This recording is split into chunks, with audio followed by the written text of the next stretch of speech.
Oh, construction champions, it's your host, Ron Nussbaum, and we're here for another amazing episode of Construction Champions Podcast, where, as always, we're burning the damn house down. And that house, I have to say this twice a week, I say this. It's not a pissed off homeowner. That house is your business, it's your relationships with your employees, your significant other, yourself. That house is whatever's holding you back from being the champion that you're meant to be. We're here, like I said, twice a week, every Monday and Thursday. You can find us wherever you listen or watch podcasts. And you guys don't show up for Ron Nussbaum. You guys show up for our amazing guests. And today, as always, is no different. JJ, it is fantastic to have you on the show today. Well, thanks, Ron. I appreciate you bringing me on here. It's great I love doing podcasts. They're a lot of fun. Awesome, man. Well, before we dive into it, why don't you tell all the champions out there a little bit about yourself? Well, I am a retired U.S. Army warrant officer, which, if you don't know what that means, it means they told me I was a subject matter expert in something, and who knows what that actually was. But no, but I spent a career there. I retired in 2018. Worked a few jobs, actually one of them construction, kind of, and then landscaping, and then a couple of corporate jobs, which yuck, but I did it. And decided there really isn't a lot of emphasis placed on a lot of things, so I started my own business. Now I teach leadership fundamentals to all audiences. I specialize in new managers, and but I do have a new executive program coming out that helps people with peer coaching and all that sort of stuff. So Awesome, man. Well, that's how we met I was in the Marine Corps, Veterans Connect. I always yes, love when I have veterans on the show. I think there is such an amazing correlation between the military and the construction space. And the more we can bridge that gap, the better it would be for both, for yes. veterans and the construction industry. So let's dive right in there. I'm going to ask the $1 million question, and that is, what makes a construction champion? Hey, construction champions. It's your host, Ron Nussbaum here. And I want to talk to you about how you can automate all of your marketing. We've had so many people on here talk about getting the systems in place. Well, we have partnered with Build 12 and Construction Champions podcast. Les O'Hara, the founder, what really excites me is his 30 years in the industry. And now he's built a system to be able to nurture your leads and continue to utilize that. I personally use the system myself. Build 12 is absolutely amazing. There's a lot of value in there, and it's a way to start getting away from Angie's List and all of that kind of stuff and start actually creating your own leads every day and have a system for them. So go on our website. Well, I've dealt a lot with the service industry, and the construction is right there. And to me, a construction champion is somebody that has an excellent work ethic, but also has the ability to connect on a personal level with their teams. And whether you're that ground level person, you're the laborer doing all the work, or you're that manager, or that site foreman, or whatever role you play within the company, you have to create connectivity between the guy doing the labor and the manager, or the other way, where you have to connect with that person who's down there doing the labor. Never forget where you come from is one thing, but also make sure that you're always making sure that you can stay valuable, because that labor is not going to have any respect for you if you don't understand how to do what that guy is doing on ground, because eventually he might need to leverage you. And if he can't, and he knows you're that guy that leads from the truck or leads from the office, you lost him. I mean, that's like $1 million question on top of $1 million question. It's like, What's that? well, the connecting and being able to do that as leaders, that is a herder in the construction industry. Mm-hmm. It Bridging is. that gap is a problem, like to Well, say the least. well, Ron, and you're right, because, and I'm just going to come out and say it, and I'll probably maybe upset a couple people, but that's okay. When you're a leader in the construction industry, the old style mentality where you can just come out and bring a bigger hammer to your people when they're not doing what they're supposed to do is not going to work anymore. If we want to keep people in the construction industry, we have to make it a place where people want to be. And people just aren't going into the trades anymore. And so if you want to keep them there rather than dancing on TikTok and making money, or working at a job that pays a little bit better, that they don't have to work nearly as hard, you got to make an environment that people want to be a part of. And part of that is creating relationships, and put that hammer back in the tool belt and use it to put nails into a wall. Stop using it on your people.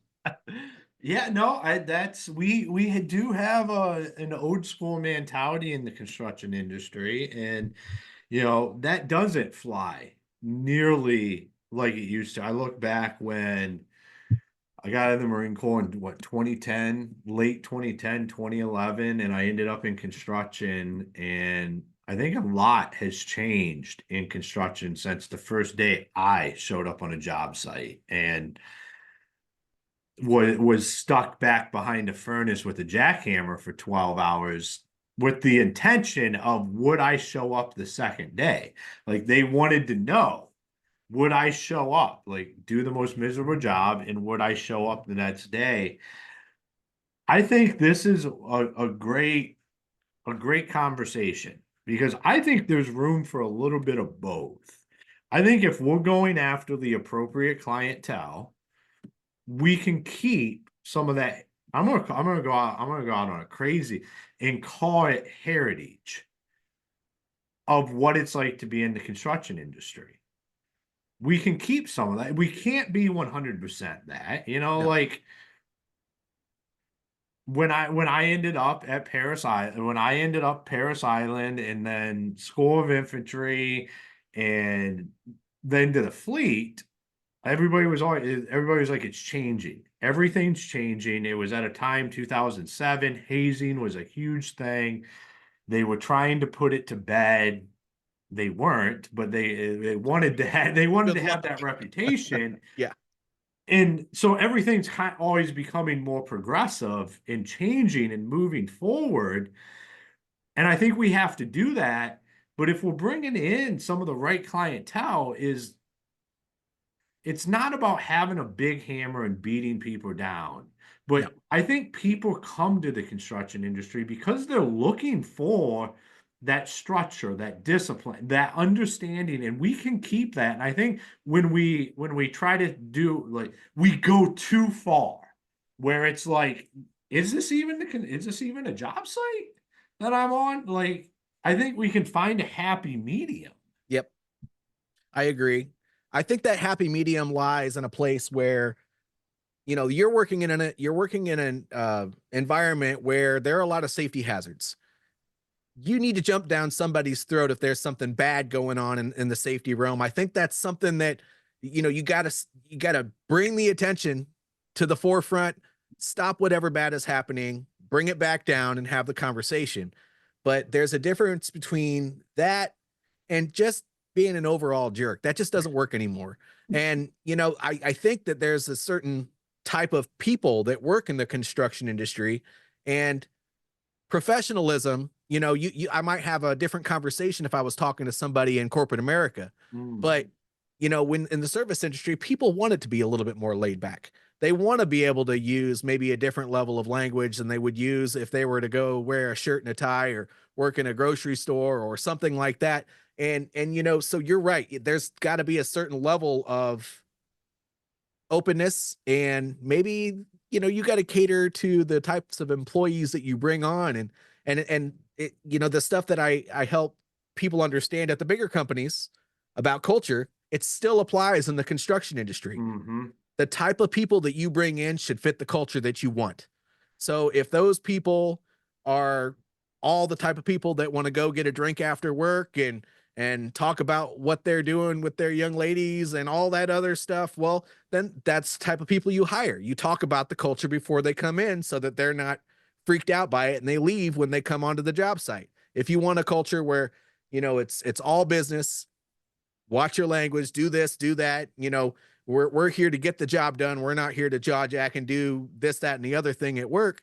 And then let them know that this is how I'm going to react if something bad happens. Mm. Well, then that's what you communicate every time you bring somebody new on. I don't think there's anything wrong with going extra gruff or not gruff enough. It just all depends on how you want that culture, and from the CEO down, that has to be well communicated, just like anywhere else.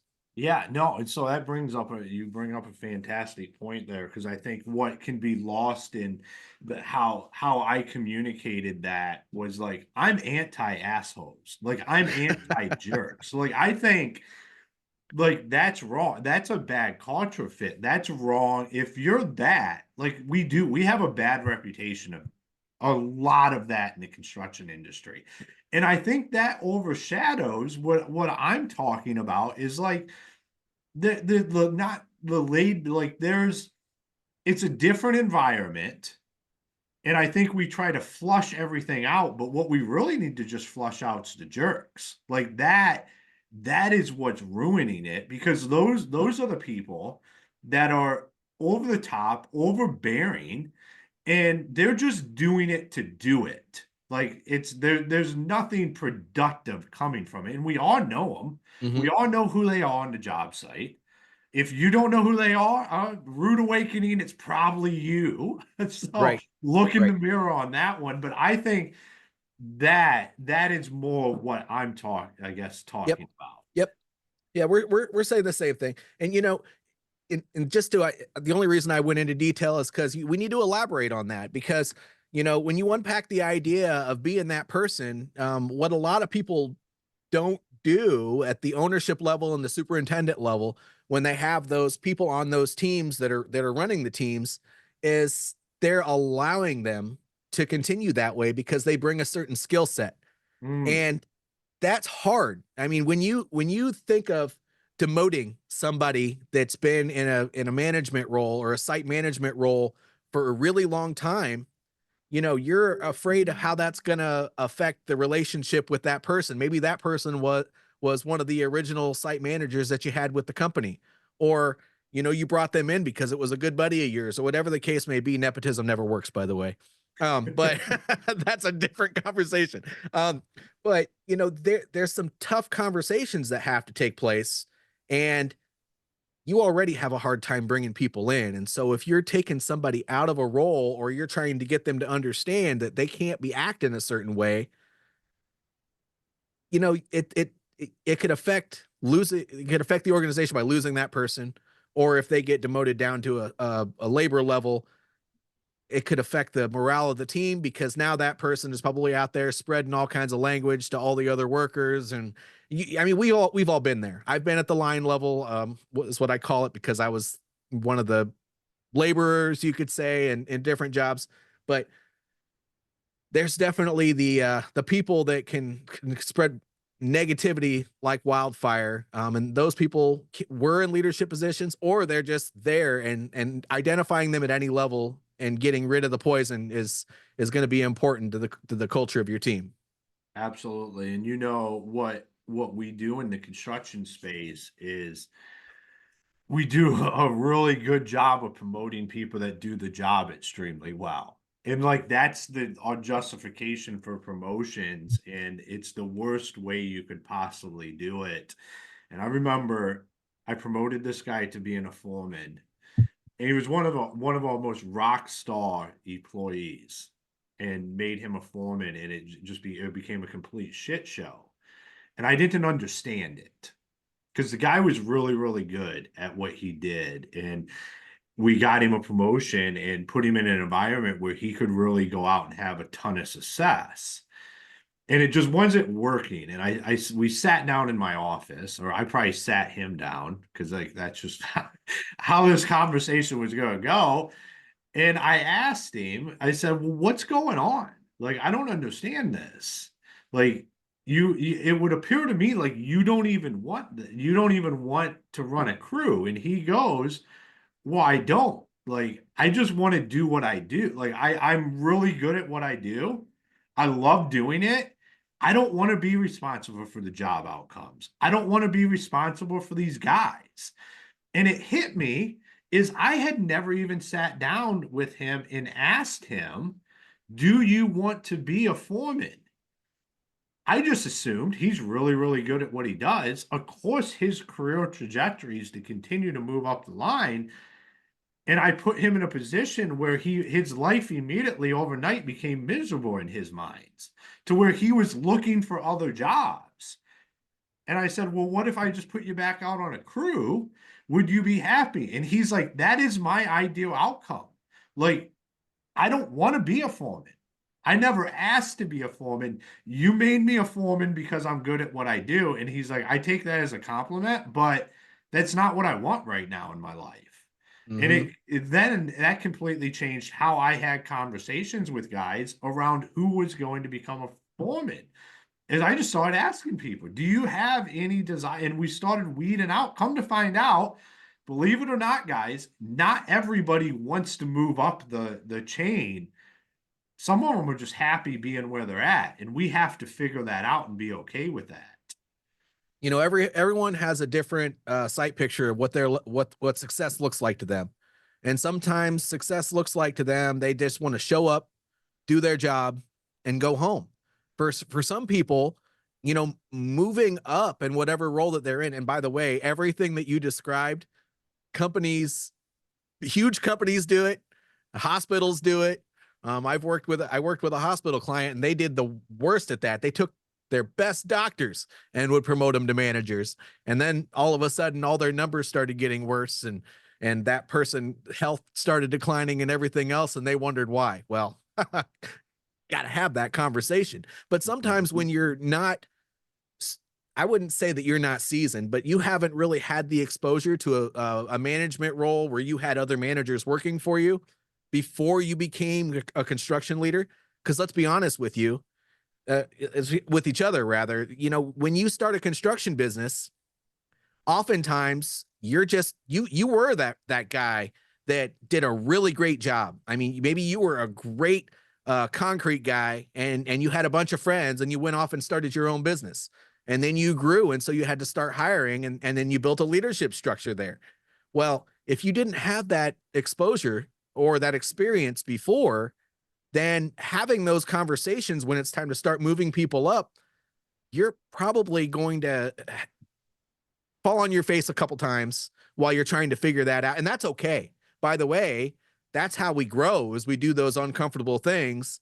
We fail, we adjust a little bit, we take a step back, we think about it, and then we make another decision moving forward. And you know, that's okay. But you know, if you want to avoid that, I like your approach, Ron, where you're like, I just need to talk to people and ask them if they even want to be promoted. Because if you get people that don't want to do the job, then they're going to be unhappy. And then the negative people that we talked about, or as you said, the assholes, right? Well, Mhm. they're, whether they were before or not, if they hate what they're doing because they don't want to babysit, which people look at it as babysitting when they don't want to be in the management position, they're going to turn into that more and more every day just because they don't like doing it.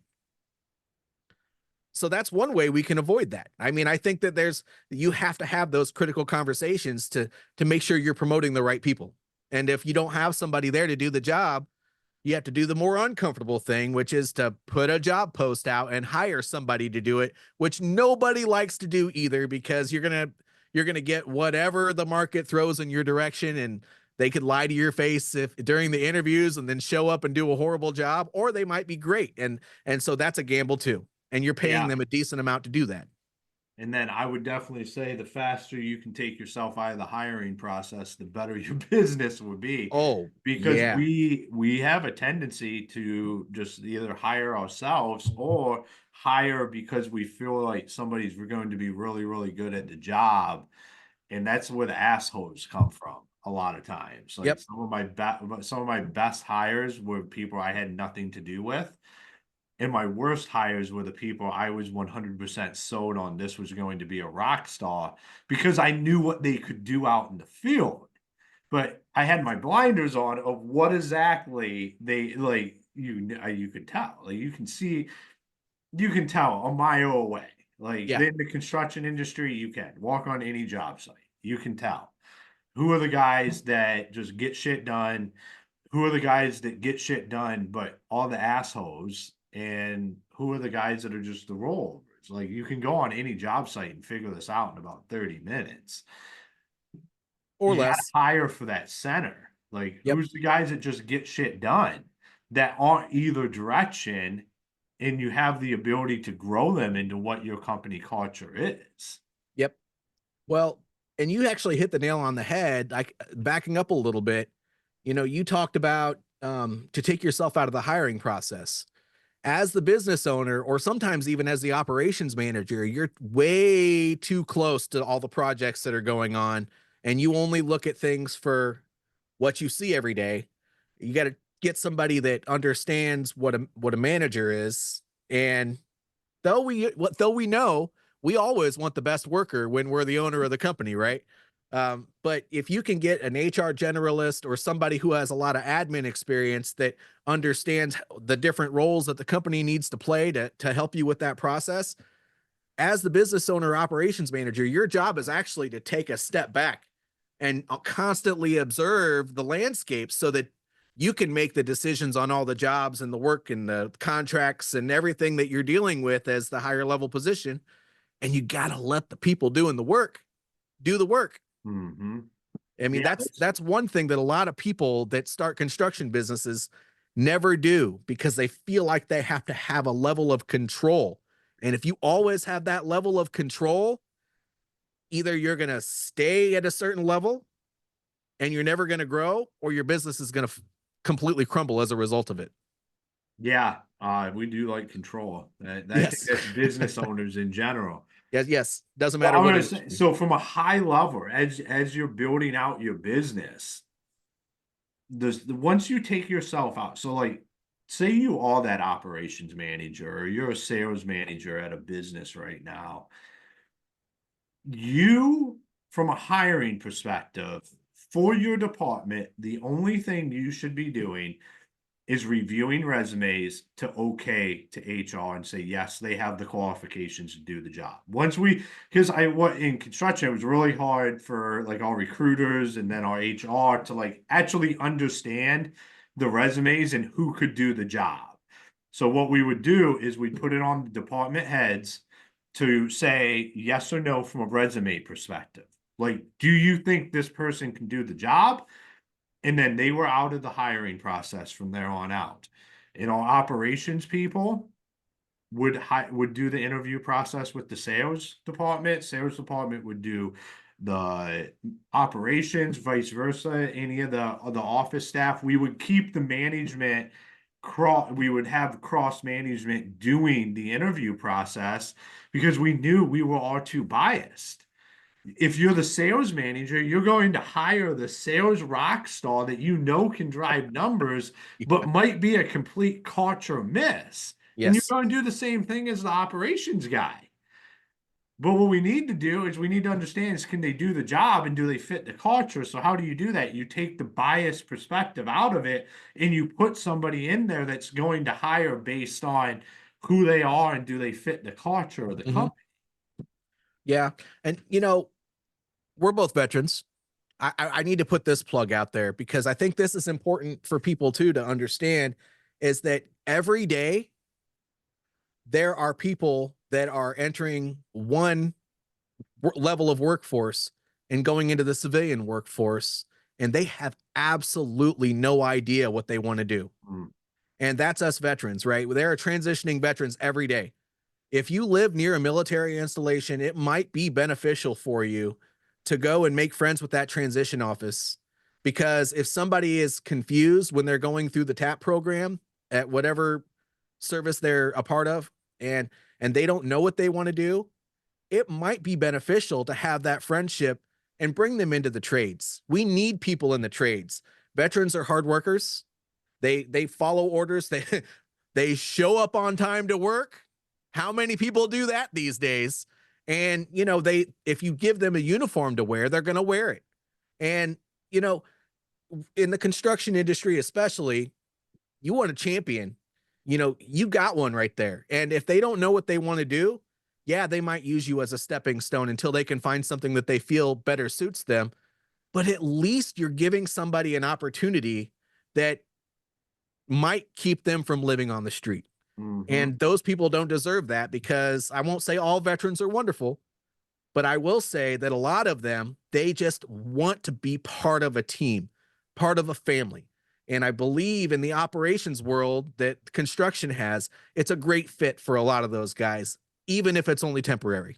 I couldn't agree more. And I'll add one more to that is I believe that the veteran community is one of the most loyal communities. If you take somebody and you give them an opportunity and you teach them and you train them and you help develop them, they will be with you forever. They will die for you. Yep. In your business. They will become one of the most loyal employees. So, like you said, like every one of them is not going to be a ringer, because some of them they're trying to figure out what they're doing, but you don't need every one of them, because your retention rate on the right veteran is going to be through the roof compared to anywhere else, and they're going to stay. They will be loyal. Like to me, there's no better hire. I preach it to guys.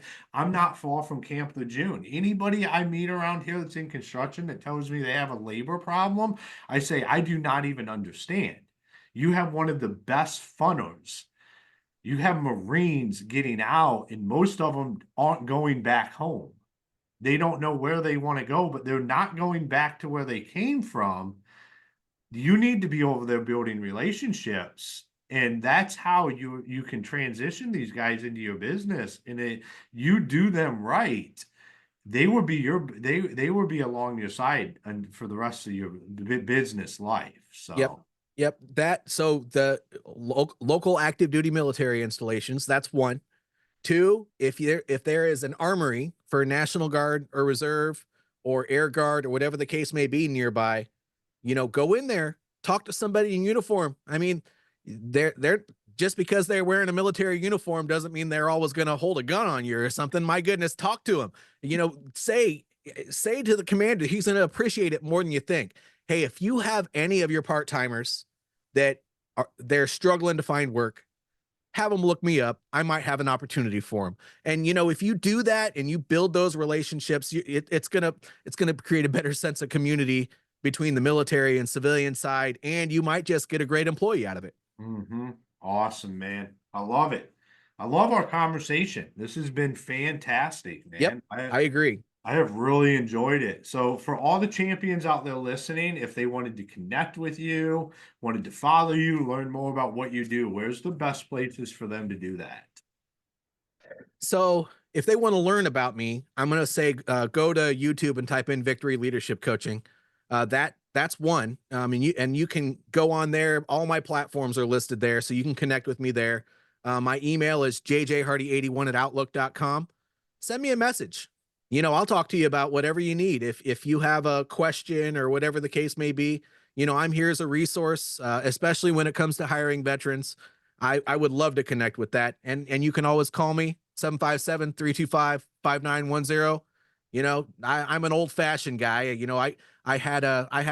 My first cell phone, all you could really do was flip it open and make a call on it. So I prefer to connect that way still. Awesome, man. Well, thank you for taking the time and being on the show. All of that will be in the show notes as well, as always. Well, thank you very much, Ron. It was a pleasure being on your show, and I think we had a great conversation as well. Absolutely, man. So, all right, construction champions, another episode in the bag. Well, I guess I would like to know, like, are you the asshole? Like, were you sitting there going, well, I don't know who that guy is on my job site? Probably Well, you. I yeah. don't like, we might need to reevaluate that. And if you are, how do you fix that? Because it's okay to keep, like I called it, the heritage of what construction is, but we can't be jerks about it, because that just doesn't work anywhere, no matter what environment you're in. It's just unacceptable. And we really dove into hiring. And not just hiring, recruiting and interviewing. And what does that look like to bring the right people into your company? Because that's how you keep the assholes out. Like that's the gatekeeper on that. Is how do you keep them out of your company so then you don't even have to deal with them? And then having conversations with your employees to get you to where you need to go. Construction Champions, it's an amazing episode. I thought it was really, really good. Uh, Make sure you go out and check out all of our fantastic sponsors. And until next time, be the champion you were meant to be. Ever found yourself revisiting a project because of a small miscommunication? It's frustrating and costly. That's why I switched to BuilderComms. Their construction communication management solution cuts through the noise, ensuring my team is always on the same page. Now, missteps are rare and rework is a thing of the past. Ready to streamline your projects? Check out BuilderComms today. Introducing HomeTrack. We create digital new home profiles using homeowner specifications, pictures, and warranty policies, replacing the large paper binders normally provided by home builders to their buyers. We also digitize the final blue tape walkthrough and instantly create a punch list that both builders and homeowners can track until a resolution. By simplifying the handover process, we are saving home builders time and money.